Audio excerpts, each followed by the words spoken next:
ક્લાસના વિદ્યાર્થીઓ માટે ઇકોનોમિક્સ વિષયમાં ચેપ્ટર નંબર 8 એનો આજે ભાગ 8 આર્થિક સુધારાઓના ચેપ્ટરની અંદર અત્યાર સુધીના વિડિયો લેક્ચરના સેશનમાં આપણે 1991 ના વર્ષથી ભારત દેશમાં અર્થતંત્રની અંદર મોટા પાયે જે સુધારાઓ થયા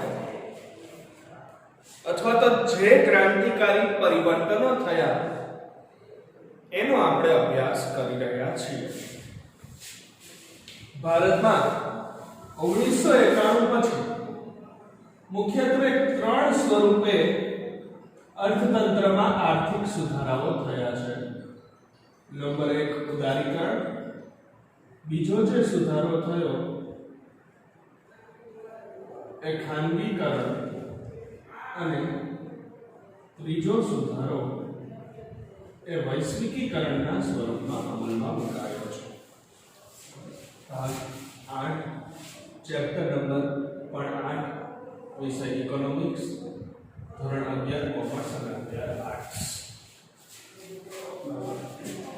કયા એવા સંજોગો ઊભા થયા અથવા તો કઈ એવી જરૂરિયાત પડી આકસ્મિક કે જેના લીધે ભારત દેશના અર્થતંત્રમાં આ 3 સુધારાઓ કરવા પડ્યા? એટલે કે 1991 પહેલાના દશકા 81 થી 90 નો જે સમયગાળો વીત્યો એ દેશ માટે આર્થિક દ્રષ્ટિએ ખૂબ જ નકારાત્મક સમય રહ્યો છે.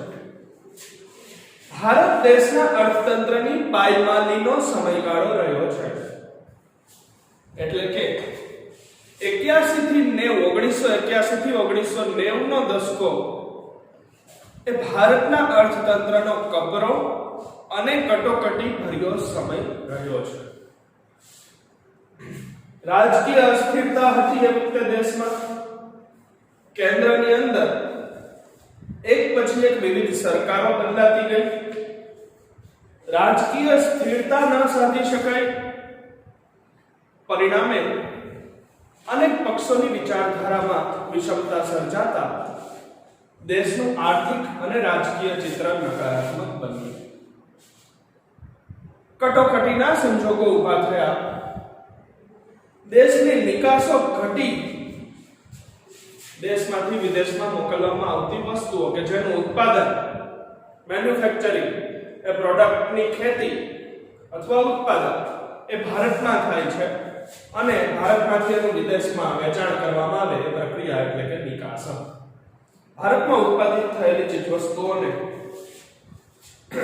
વિદેશોમાં મોકલવામાં આવે, વિદેશમાં વેચાણ કરવામાં આવે તો એ નિકાસ છે. સાદી ભાષામાં નિકાસો ઘટી અથવા તો નિકાસો નહિવત બની.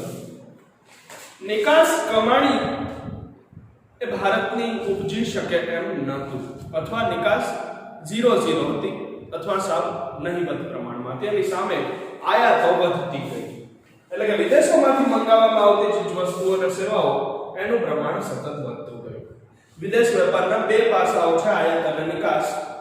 બંનેમાં સમતુલા જળવાવી અત્યંત આવશ્યક છે. આયાતોય ન વધવી જોઈએ, નિકાસોય ન વધવી જોઈએ. બંનેનું પ્રમાણ સરખું જળવાવું જોઈએ. બંનેમાં સમતુલા જળવાવી જોઈએ. જો વિષમ પરિસ્થિતિ ઉદ્ભવે તો એ દેશ માટે હાનિકારક છે. પ્રમાણસર બંને જળવાવી જોઈએ આયાત અને નિકાસ પર. 91 પહેલાના વર્ષોમાં શું થયું?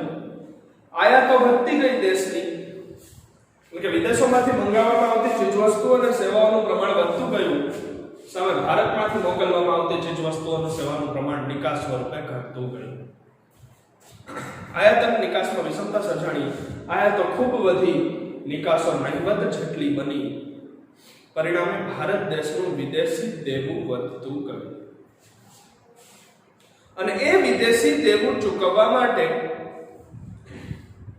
ભારત દેશ પાસે એ વિદેશી હુંડિયામણ અથવા તો કહેવાય કે વિદેશી ચલણ અથવા તો અમેરિકન ડોલર એની અછત સર્જાઈ. તે પૂરતા પ્રમાણમાં હતું નહીં. અને જો નક્કી કરેલી નિશ્ચિત સમય મર્યાદાની અંદર દેશનું દેવું ચૂકવવામાં ન આવે, વિદેશોના નાણાંની ભરપાઈ ન કરી દેવામાં આવે તો ભારત નાદાર રાષ્ટ્ર બની શકે તેમ હતું. અને એ કટોકટીને નિવારવા માટે, એ કટોકટીમાંથી ઉગારવાના ભાગરૂપે 1991 ના વર્ષથી એ ભારતીય અર્થતંત્રમાં ધરમૂળથી સુધારાઓ કરવામાં આવ્યા. ભારતીય અર્થતંત્રમાં નોંધપાત્ર પરિવર્તનો કરવામાં આવ્યા. મુખ્યત્વે 3 સ્વરૂપે ભારતીય અર્થતંત્રમાં સુધારાઓ થયા: ઉદારીકરણ, ખાનગીકરણ અને આજે ભણવાનું છે આપણે વૈશ્વિકીકરણ. ઉદારીકરણ અને ખાનગીકરણનો અભ્યાસ આપણે ચેપ્ટરના આગળના ભાગોની અંદર કરી ચૂક્યા છીએ. અને આપણને એ પણ ખબર છે કે કોઈ પણ બે દેશ વચ્ચે, વિશ્વના કોઈ પણ બે દેશ વચ્ચે જ્યારે આયાત અને નિકાસના વ્યવહારો થાય, વિદેશ વેપાર થાય, ત્યારે એના મૂલ્યની ચૂકવણી હંમેશા એ સર્વ સ્વીકૃત આંતરરાષ્ટ્રીય ચલણમાં થાય છે.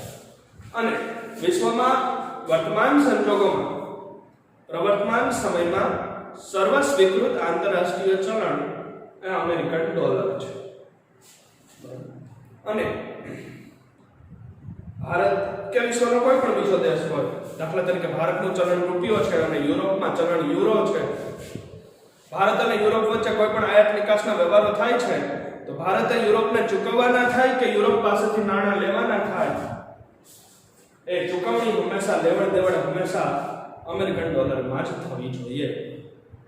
સર્વ સ્વીકૃત આંતરરાષ્ટ્રીય ચલણ એટલે અમેરિકન ડોલરમાં થવું જોઈએ. એટલે પૂરતા પ્રમાણમાં દરેક દેશ પાસે આંતરરાષ્ટ્રીય ચલણ એટલે કે વિદેશી મૂલ્યમાં હોવું જોઈએ. ભારતમાં 1991 માં પરિસ્થિતિ સર્જાણી કે વિદેશી મૂલ્યની તીવ્ર અછત સર્જાઈ. વિદેશોને ચૂકવણી તો કરવાની હતી, કારણ કે આયાત કરી હતી, એટલે એ આયાતના નાણાં ચૂકવવા માટે પૂરતા પ્રમાણમાં અમેરિકન ડોલર ઉપલબ્ધ હતા નહીં.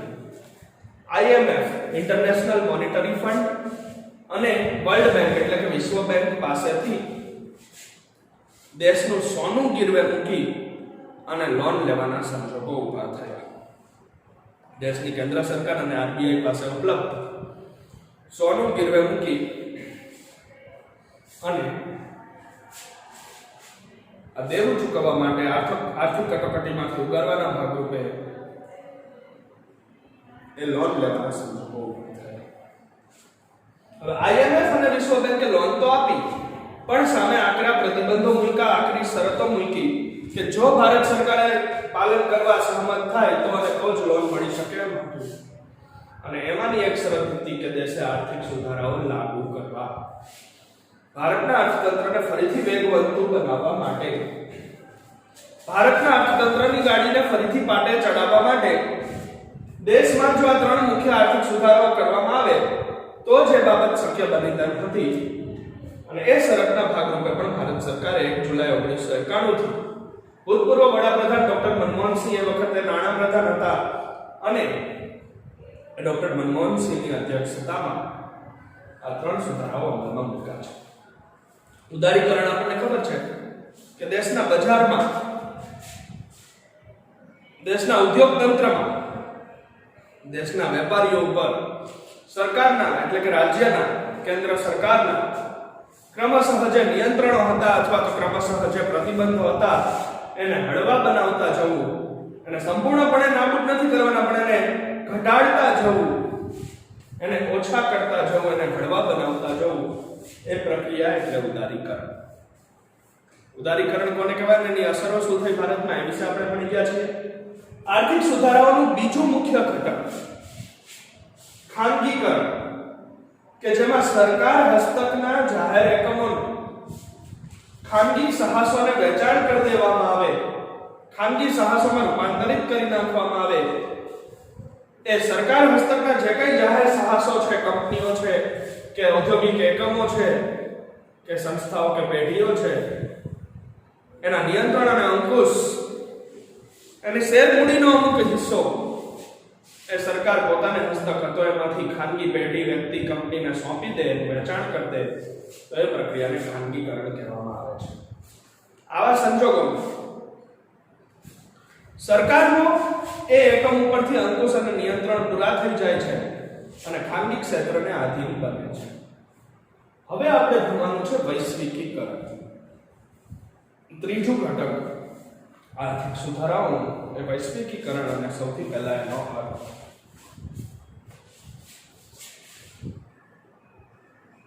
આર્થિક સુધારાઓનું ત્રીજું અને છેલ્લું ઘટક વૈશ્વિકીકરણ. ખાનગીકરણ અને ઉદારીકરણને આપણે વિગતવાર જોઈ ચૂક્યા છીએ. સૌથી પહેલા વૈશ્વિકીકરણનો અર્થ.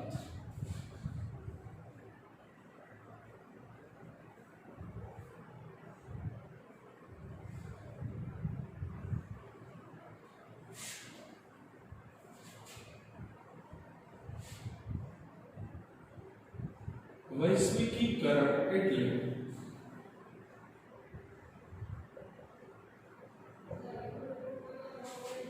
દેશના અર્થતંત્રને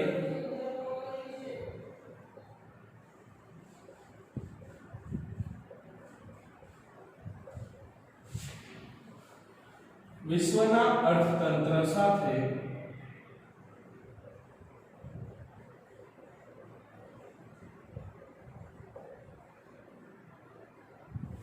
વધુને વધુ સાંકળવાની પ્રક્રિયા.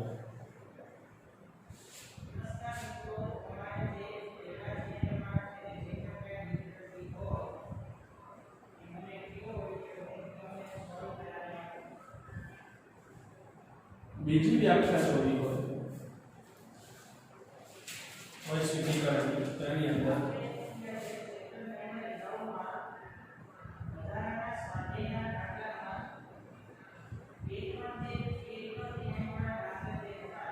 વૈશ્વિકીકરણમાં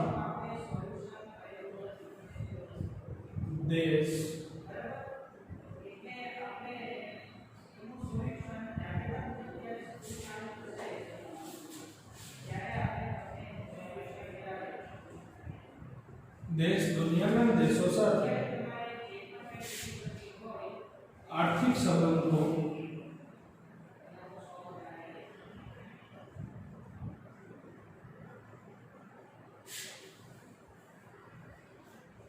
વધારી દેશના અર્થતંત્ર પર મૂકેલા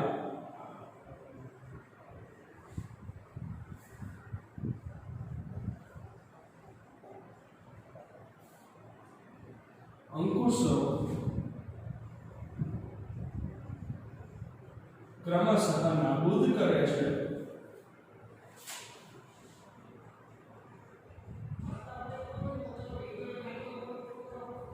અને આત્મનિર્ભરતાની દિશા ખોલે છે. આત્મનિર્ભરતાની દિશા ખોલે છે.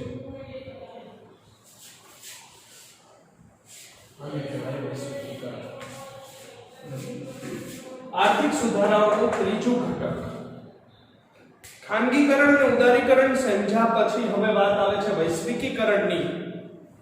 કોને કહેવાય વૈશ્વિકીકરણ? તો કે વૈશ્વિકીકરણ એટલે આપણા દેશના અર્થતંત્રને વિશ્વના બીજા દેશોના અર્થતંત્ર સાથે વધુ ને વધુ સાંકળવાની પ્રક્રિયા. ભારત દેશનું અર્થતંત્ર અત્યાર સુધી જે વિદેશ વેપાર વિહોણું હતું, વિદેશ વેપાર વગરનું હતું, એને વિશ્વના બીજા દેશો સાથે વધુને વધુ જોડવાની પ્રક્રિયા, વિશ્વના બધા દેશો સાથે વધુને વધુ સાંકળવાની પ્રક્રિયા, એને કહેવાય છે વૈશ્વિકીકરણ. કે બે દેશો વચ્ચે મૂડીની હેરફેર શક્ય બને. મૂડી એટલે કે નાણાંની. બે દેશો વચ્ચે શ્રમિકોની હેરફેર વધુ સરળ બને, શક્ય બને. બે દેશો વચ્ચે ટેકનોલોજીની હેરફેર વધુ સરળ બને, તો એ પ્રક્રિયા વૈશ્વિકીકરણ છે. અત્યાર સુધી એવા નિયમો હતા, કાયદાઓ હતા 1991 પહેલા ભારત દેશની અંદર, કે ભારતમાંથી વિદેશમાં નાણાં મોકલવા હોય, મૂડી નાણાં મોકલવા હોય તો એ હેરફેર થઈ શકતી નથી અથવા તો સરકારની મંજૂરી લઈ નિયમોને આધીન થઈ શકે. એ જ રીતે વિદેશોમાંથી કોઈ પણ વ્યક્તિને કે કુટુંબને ભારતની કોઈ કંપનીમાં નાણાં રોકવા હોય, ભારતની બેંકોમાં મૂડીરોકાણ કરવું હોય તો એ પણ થઈ શકતું નહોતું અથવા તો ભારત સરકારની મંજૂરીને આધીન થોડી ઘણી માત્રામાં નિયંત્રણો સાથે થઈ શકતું હતું. તો હવે એવા પગલાં ભરવામાં આવે કે મૂડીની હેરફેર સરળ બને અને શક્ય બને. એના ઉપર જે નિયંત્રણો હતા, અંકુશો હતા એ નાબૂદ કરી નાખ્યા. સરકારની મંજૂરી લેવાની જે પ્રોસેસ હતી મૂડીરોકાણ માટે રદ કરી. મૂડીરોકાણ સરળ બન્યું, ઝડપી બન્યું, શક્ય બન્યું, મૂડીની હેરફેર થઈ તો વૈશ્વિકીકરણની ભાગ ઉભે થઈ છે. એ જ રીતે શ્રમિકોની હેરફેર. એક દેશના નિષ્ણાંત શ્રમિકોને અન્ય દેશમાં ઉત્પાદન પ્રક્રિયા માટે લઈ જવામાં આવે. દાખલા તરીકે ભારતના ગણિત વિશેષજ્ઞો છે, ગણિત શાસ્ત્રીઓ છે, વૈજ્ઞાનિકો છે, ડોક્ટરો, નર્સો, એન્જિનિયરો છે, ચાર્ટર્ડ એકાઉન્ટન્ટ્સ છે, ધંધાકીય અને કાયદાકીય ક્ષેત્રના નિષ્ણાંતો છે. એની સેવાઓની વિદેશમાં કોઈ પણ જગ્યાએ જરૂર પડે તો એને લઈ જઈ શકાય. એ જ રીતે વિશ્વના કોઈ પણ બીજા દેશના, દાખલા તરીકે અમેરિકાના નિષ્ણાંત વૈજ્ઞાનિકો છે, ડોક્ટરો છે, નર્સો છે કે કાયદાકીય કે ગાણિતિક નિષ્ણાંતો છે, એની ભારતમાં સેવાઓ લેવાની જરૂર પડે તો એને ભારતમાં બોલાવીને સેવાઓ મેળવી શકાય. આ શ્રમિકોની કે નિષ્ણાંતોની હેરફેર છે. તો એ અગાઉ નહોતી થતી. 1991 પહેલા એના પર પ્રતિબંધ હતો, નિયંત્રણ હતું. વિશિષ્ટ સંજોગો ઊભા થાય ત્યારે સરકારની મંજૂરીને આધીન થઈ શકતું હતું. હવે એ હેરફેર પરના નિયંત્રણોના અંકુશો દૂર થયા. શ્રમિકોની હેરફેર ઝડપી બની, સરળ બની, પાબંદી હતી એના ઉપર એ શક્ય બની. તો એ વૈશ્વિકીકરણની પ્રક્રિયાનો એક સુધારો છે. એ પણ એ વૈશ્વિકીકરણની પ્રક્રિયાનો જ એક ભાગ છે. એ જ રીતે ટેકનોલોજીની હેરફેર.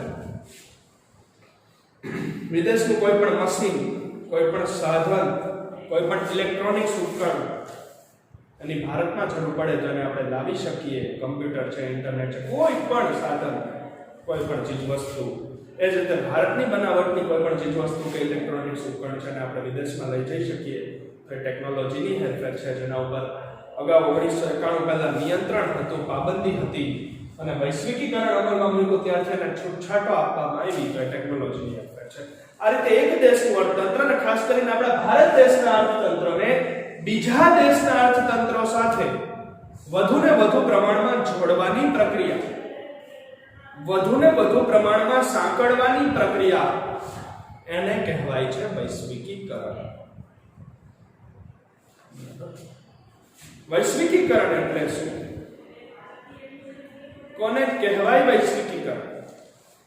કે આપણા દેશના અર્થતંત્રને, ભારત દેશના અર્થતંત્રને અથવા તો એક દેશના અર્થતંત્રને વિશ્વના બીજા દેશના અર્થતંત્ર સાથે વધુમાં વધુ જોડવાની, વધુમાં વધુ સાંકળવાની પ્રક્રિયા. કે અત્યાર સુધી બંને અર્થતંત્રો જોડાયેલા નહોતા, સંબંધો એટલા વિકસેલા નહોતા.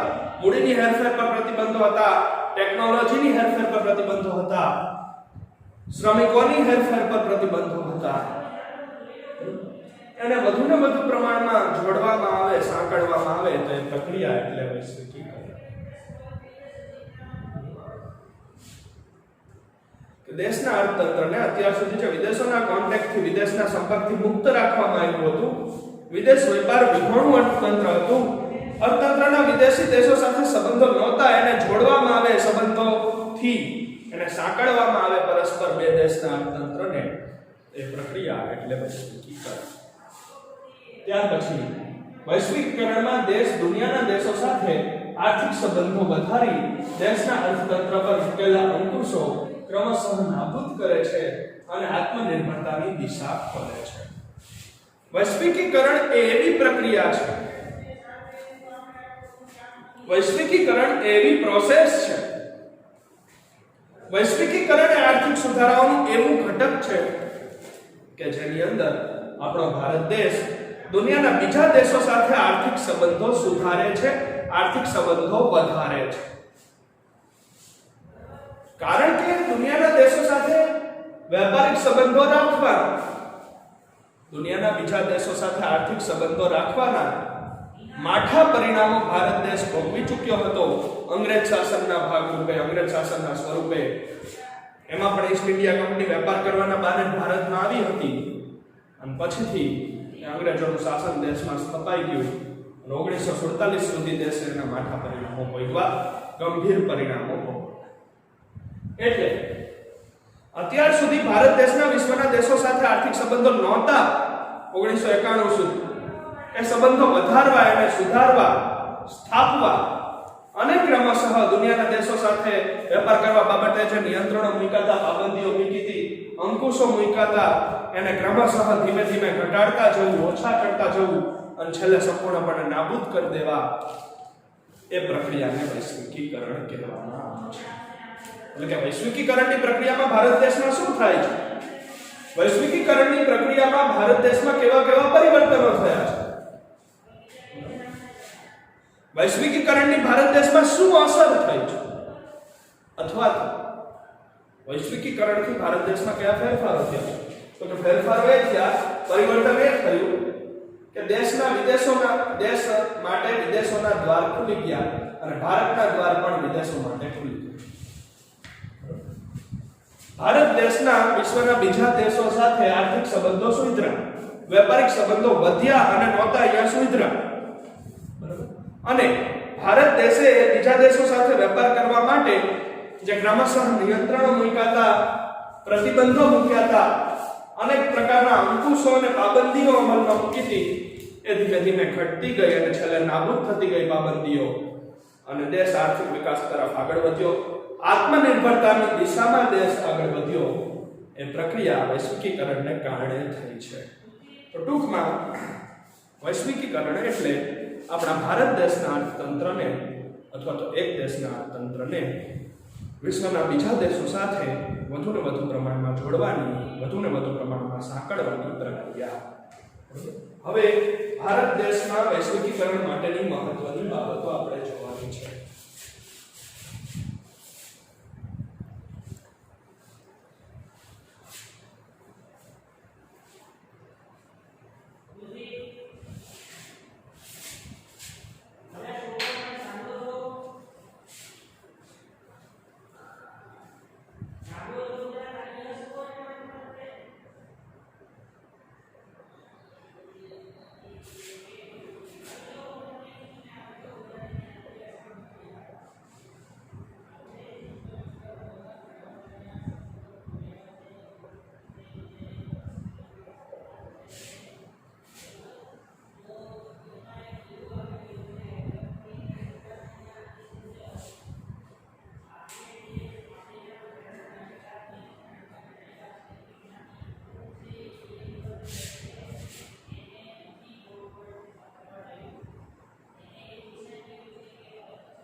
વૈશ્વિકીકરણની મહત્વની બાબતો અથવા તો ભારતના વૈશ્વિકીકરણ અમલમાં મૂકવામાં આવ્યું ત્યારે શું શું પરિવર્તનો થયા એના પોઈન્ટ્સ છે. વૈશ્વિકીકરણની પ્રક્રિયા અમલમાં મૂકવાના ભાગરૂપે ભારત દેશના અર્થતંત્રમાં આટલા ફેરફારો થયા અથવા તો ભારત દેશના અર્થતંત્રમાં આટલા પરિવર્તનો થયા. વૈશ્વિકીકરણ આર્થિક સુધારાનું એક મહત્વનું ઘટક છે અને એ આર્થિક સુધારાના એક મહત્વના ઘટક તરીકે આર્થિક સુધારાઓના એક મહત્વના ભાગ તરીકે વૈશ્વિકીકરણ અમલમાં મૂકવાથી દેશમાં આયાત અને નિકાસ માટેની પરવાના પદ્ધતિને સરળ બનાવવામાં આવી. આયાત અને નિકાસ કરવા માટે એટલે કે વિદેશ વેપાર કરવા માટે વિદેશોમાંથી ચીજવસ્તુઓ મંગાવવા માટે અને ભારતમાંથી ચીજવસ્તુઓ કે પ્રોડક્ટ્સને મોકલવા માટે આયાત અને નિકાસ બંને માટે જે લાયસન્સ લેવું પડતું હતું, પરવાનો લેવો પડતો હતો, મંજૂરી લેવી પડતી હતી, એની પ્રોસેસને સરળ બનાવવામાં આવી છે. બરાબર? એ પરવાના પદ્ધતિ ને સહેલી બનાવવામાં આવી છે. એમાં ખૂબ મોટી લાંબી ઝંઝટ હતી કાયદાકીય રીતે, એને સરળ બનાવવામાં આવી છે. એટલે કે વિદેશ વેપારને સરળ, ઝડપી અને મુક્ત બનાવવા તરફ પગલાં લીધા છે. આયાત કરવી હોય કે નિકાસ કરવી, અત્યાર સુધી બંને દેશોની કેન્દ્ર સરકારની મંજૂરીથી થતી હતી. વિવિધ ડોક્યુમેન્ટ્સ રજૂ કરવાના, વિવિધ પ્રકારની પરવાનગીઓ લેવાની, મંજૂરીઓ લેવાની, લાયસન્સ લેવાના, ફી ભરવાની, એ બધી પ્રક્રિયા ખૂબ અઘરી હતી. પછી મંજૂરી મળે ત્યારે આયાત અને નિકાસ શક્ય બનતી હતી. પરંતુ વૈશ્વિકીકરણના ભાગરૂપે વૈશ્વિકીકરણનો સુધારો થવાથી ભારતમાં આયાત અને નિકાસ માટેની પરવાના પદ્ધતિને વધુ સરળ બનાવવામાં આવી, વધુ મુક્ત બનાવવામાં આવી, વધુ ઝડપી બનાવવામાં આવી. ત્યાર પછી 1995 ના વર્ષમાં WTO એટલે કે વર્લ્ડ ટ્રેડ ઓર્ગેનાઇઝેશન, જેનું ગુજરાતી થાય છે વિશ્વ વેપાર સંગઠન, એ સંગઠનનું ભારત સભ્ય બન્યું અને તેના નિયમોનો અમલ કરતું થયું. આમ તો વર્લ્ડ ટ્રેડ ઓર્ગેનાઇઝેશનની સ્થાપના ખૂબ પહેલેથી થઈ છે. WTO world trade organisation, world એટલે વિશ્વ, ટ્રેડ એટલે વેપાર અને ઓર્ગેનાઇઝેશન એટલે સંગઠન. વિશ્વના વિવિધ દેશો વચ્ચે વિદેશ વેપાર વિકસે, વિદેશ વેપાર સરળ બને, મુક્ત બને એ માટે WTO ની રચના કરવામાં આવી છે. હવે એ WTO નું સભ્ય ભારત 1995 ના વર્ષમાં બન્યું છે. એટલે કે 1995 ના વર્ષથી ભારત WTO માં સમાવિષ્ટ થયું, WTO માં સામેલ થયું, વર્લ્ડ ટ્રેડ ઓર્ગેનાઇઝેશન નું સભ્ય બન્યું અને એના નીતિ નિયમોનો અમલ કરતું થયું. એટલે વિદેશ વેપાર આગળ ધપ્યો, વિદેશ વેપાર દેશનો આગળ વધ્યો, વિદેશ વેપારમાં પ્રગતિ આવી, ઝડપ આવી. વિશ્વના બીજા દેશો સાથે મુક્ત રીતે આયાત અને નિકાસના વ્યવહારો થવા લાગ્યા WTO ના સભ્ય બનવાથી. અને એ કાર્ય થયું છે 1995. ભારત 1995 ના વર્ષમાં વર્લ્ડ ટ્રેડ ઓર્ગેનાઇઝેશનનું સભ્ય બન્યું અને એના નિયમોનું, એના સુધારાઓનું અમલ કરતું થયું. જેના પરિણામે વૈશ્વિકીકરણની અસરો ખૂબ જ ઝડપથી દેખાવા લાગી. આપણો જે હેતુ હતો કે દેશના અર્થતંત્રને વધુને વધુ વિદેશોના અર્થતંત્ર સાથે સાંકળવાની પ્રક્રિયા એ ઝડપી બની, વેગવંતી બની, સરળ બની અને શક્ય બની. ત્રીજો સુધારો શું થયો વૈશ્વિકીકરણમાં? તો કે દેશના અર્થતંત્રમાં સીધા વિદેશી મૂડીરોકાણને મુક્ત બનાવવામાં આવ્યું. ભારત દેશના અર્થતંત્રમાં પ્રત્યક્ષ રીતે, સીધી રીતે, ડાયરેક્ટ કોઈએ વિદેશી મૂડીરોકાણ કરવું હોય તો એને મુક્ત બનાવવામાં આવ્યું, એને પરવાનગી આપવામાં આવી.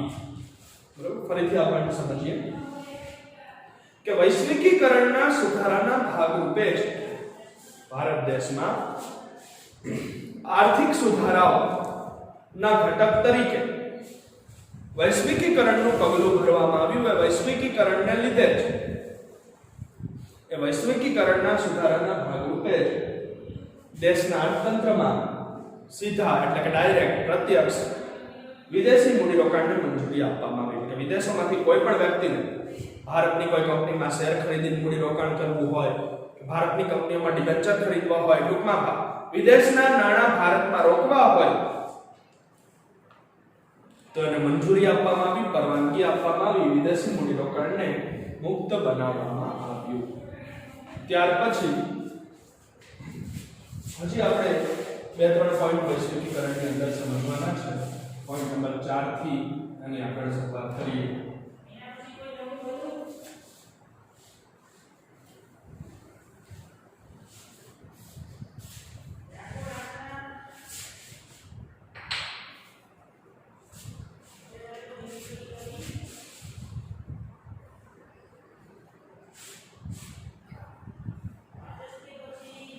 રૂપિયાના અન્ય દેશોના ચલણ સાથેના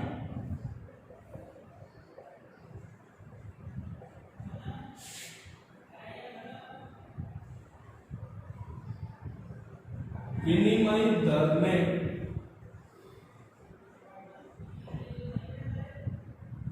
ક્રમશઃ રીતે મુક્ત બનાવી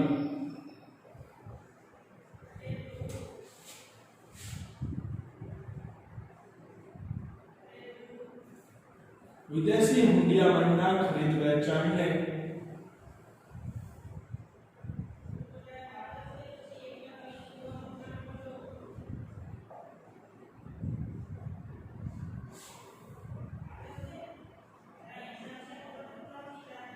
સરળ બનાવવામાં આવ્યું.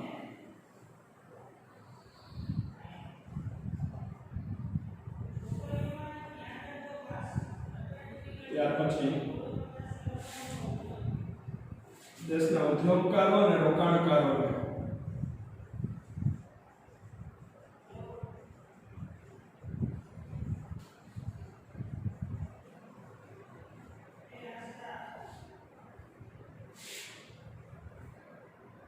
અન્ય દેશો સાથે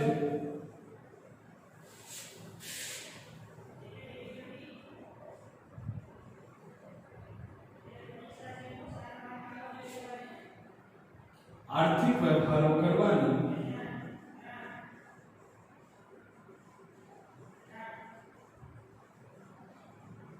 છૂટ આપવામાં આવી.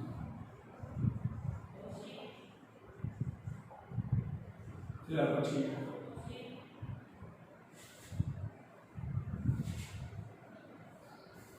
રાજ્ય એટલે કે સરકારે દેશના અને વિદેશના ઉત્પાદકો તેમજ રોકાણકારો માટે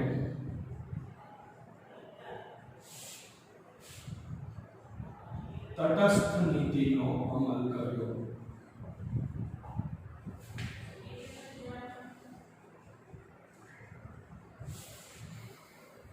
અને પોઈન્ટ નંબર 7 અન્ય દેશો સાથેના સાંસ્કૃતિક અને સામાજિક સંબંધો સરળ કરવા.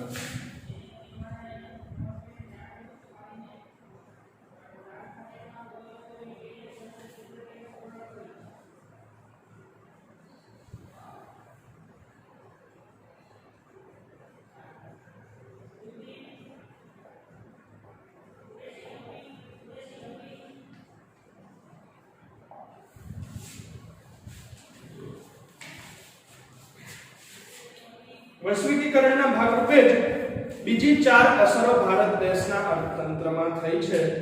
બરાબર.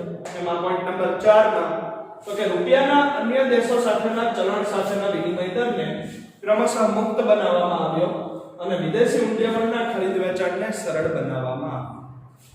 બરાબર. ભારતનું ચલણ રૂપિયો અને અન્ય દેશોનું ચલણ છે કે પણ અમેરિકાનું ડોલર, યુરોપનું યુરો, ત્યાર પછી પાઉન્ડ વગેરે. એ ભારતના રૂપિયા અને વિદેશોના અન્ય ચલણનો વિનિમય દર અત્યાર સુધી જે સરકાર દ્વારા અંકુશમાં રખાતો હતો, સરકાર દ્વારા નક્કી કરવામાં આવતો હતો, એના પરથી સરકારના પ્રતિબંધો હટ્યા. સરકારના પ્રતિબંધોને દૂર કરવામાં આવ્યા અને માંગ અને પુરવઠાના પરિબળોના આધારે બજારની પરિસ્થિતિના આધારે એ રૂપિયો અને અન્ય ચલણ સાથેના વિનિમય દર નક્કી થયા. દાખલા તરીકે $1 બરાબર 45 રૂપિયા કે $1 બરાબર 70 રૂપિયા એ સરકાર દ્વારા નક્કી કરવામાં આવતું હતું. અને 1991 થી વૈશ્વિકીકરણ અમલમાં મુકાયું એટલે આ નક્કી કરવાનું કામ બજારના પરિબળોને આધીન થવા લાગ્યું. વિદેશી હુંડિયામણના ખરીદ વેચાણ, વિદેશી હુંડિયામણની લેવડ દેવડ, વિદેશી હુંડિયામણની એક્સચેન્જને વધુ સરળ, વધુ ઝડપી અને વધુ મુક્ત બનાવવામાં આવે વૈશ્વિકીકરણની પ્રક્રિયાના ભાગરૂપે. ત્યાર પછી વૈશ્વિકીકરણથી પાંચમો સુધારો એ થયો દેશમાં કે દેશના ઉદ્યોગકારો માટે અને રોકાણકારો માટે અન્ય દેશો સાથે આર્થિક વ્યવહારોને મુક્ત બનાવવામાં આવ્યા. એટલે કે દેશના ઉદ્યોગ સાહસિકો, દેશના નિયોજકોને, દેશમાં ઉદ્યોગ કરનાર ઔદ્યોગિક વર્ગને, વેપારીઓને અને રોકાણ કરનાર રોકાણકારોને વિદેશમાં વેપાર કરવાની કે વિદેશમાં રોકાણ કરવાની છૂટ નહોતી અત્યાર સુધી. સરકારના નિયમોના આધીન હતી, સરકારની પરવાનગીઓને આધીન હતી. એને 1991 થી મુક્ત બનાવવામાં આવી, છૂટછાટ આપવામાં આવી. ભારતના કોઈ પણ વેપારી, કોઈ પણ ઉદ્યોગકારને કે કોઈ પણ નિયોજકને વિદેશમાં પોતાની ચીજ વસ્તુનું વેચાણ કરવું હોય, નિકાસ કરવી હોય વિદેશોમાં, અથવા તો ભારતના કોઈ પણ વ્યક્તિ, પેઢી, સંસ્થા કે કંપનીને પોતાની મૂડીનું, પોતાના નાણાંનું વિદેશોમાં ક્યાંય પણ રોકાણ કરવું હોય તો એના ઉપર અત્યાર સુધી પ્રતિબંધો હતા, નિયંત્રણો હતા. અનેક પ્રકારની સરકારી પરવાનગીઓમાંથી પસાર થવું પડતું હતું. એને મુક્ત બનાવવામાં આવ્યું. એટલે કે ઉદ્યોગકારો માટે અને રોકાણકારો માટે બીજા દેશો સાથે આર્થિક વ્યવહારો કરવાની છૂટ આપવામાં આવી. અત્યાર સુધી એ લોકો બીજા દેશો સાથે આર્થિક વ્યવહારો કરી શકતા નહોતા, પરંતુ 1991 થી વૈશ્વિકીકરણના ભાગરૂપે એમને છૂટછાટો આપવામાં આવી છે. ત્યાર પછી પોઈન્ટ નંબર 6, રાજ્યએ એટલે કે કેન્દ્ર સરકારે દેશ અને વિદેશના ઉત્પાદકો, રોકાણકારો માટે તટસ્થ નીતિનો અમલ શરૂ કર્યો. દેશના ઉત્પાદકો માટે અલગ નીતિ, નિયમો અને કાયદાઓ, વિદેશના ઉત્પાદકો જો ભારતમાં ઉદ્યોગ સ્થાપવા માંગતા હોય તો એના માટે અલગ નીતિ, નિયમો, કાયદાઓ, કરવેરાઓ, એ નીતિ અત્યાર સુધી હતી. એ જ રીતે ભારત દેશના રોકાણકારો ભારતમાં રોકાણ કરે તો એને કરવેરામાં છૂટછાટ સહિતના અનેક લાભો, વિદેશના રોકાણકારો ભારતમાં રોકાણ કરે તો એના માટે અનેક પ્રતિબંધો. આ રીતે બે અલગ અલગ બે ધારી નીતિ અમલમાં હતી. પરંતુ કેન્દ્ર સરકારે 1991 ના વર્ષમાં જે વૈશ્વિકીકરણના ભાગરૂપે આર્થિક સુધારાનું પગલું ભર્યું એમાં બધાને સમાનતા આપવામાં આવી. દેશનો રોકાણકાર હોય તો ભલે, વિદેશનો રોકાણકાર હોય તો પણ ભલે, દેશનો ઉત્પાદક હોય તો પણ ભલે અને વિદેશનો ઉત્પાદક હોય તો પણ ભલે, એ બંને માટે એક સરખી નીતિ, એક સરખા કાયદાઓ, એક સરખા નીતિ નિયમો, એક સરખી છૂટછાટો અમલમાં મૂકવામાં આવી. એમાં ક્યાંય જે ભેદભાવપૂર્ણ અને અન્યાયી વાતાવરણ ઊભું થતું હતું એ દૂર કરવામાં આવ્યું. તટસ્થ નીતિની શરૂઆત કરી કેન્દ્ર સરકારે. કોઈ પણ જાતના ભેદભાવ વગર દેશના અને વિદેશના રોકાણકારો તેમજ ભારત દેશના અને વિદેશના ઉત્પાદકોને એક સમાન ગણવામાં આવે, બંને વચ્ચે સમાનતા રાખવામાં તટસ્થ નીતિનો અમલ શરૂ થયો. ત્યાર પછી ભારતના અન્ય દેશો સાથેના સાંસ્કૃતિક અને સામાજિક સંબંધો સરળ બન્યા. અન્ય દેશની સંસ્કૃતિ અને ત્યાંના સાંસ્કૃતિક વારસાનો પરિચય ભારતને થયો. ભારતની સંસ્કૃતિ અને ભારતના સાંસ્કૃતિક વારસાનો પરિચય વિશ્વના અન્ય દેશોને થયો. સાંસ્કૃતિક અને સામાજિક સંબંધો સુધરા અને સરળ બન્યા. આ રીતે વધુ ને વધુ પ્રમાણમાં ભારતીય અર્થતંત્ર વિશ્વના બીજા દેશો સાથે જોડાતું ગયું અને વૈશ્વિકીકરણની પ્રક્રિયા સફળ બની.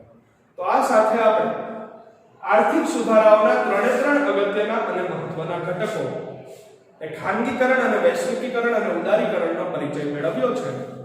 ત્રણ ઘટકોનો એ વિગતવાર અભ્યાસ અહીંયા પૂર્ણ થાય છે. ખાનગીકરણ, વૈશ્વિકીકરણ અને ઉદારીકરણ વિશે આપણે ભણી ચૂક્યા છીએ. હવે પછીના નેક્સ્ટ સેશનમાં આપણે પ્રત્યક્ષ વિદેશી મૂડીરોકાણ અને આર્થિક સુધારાની હકારાત્મક અને નકારાત્મક અસરો વિશે ભણીશું. Thank you.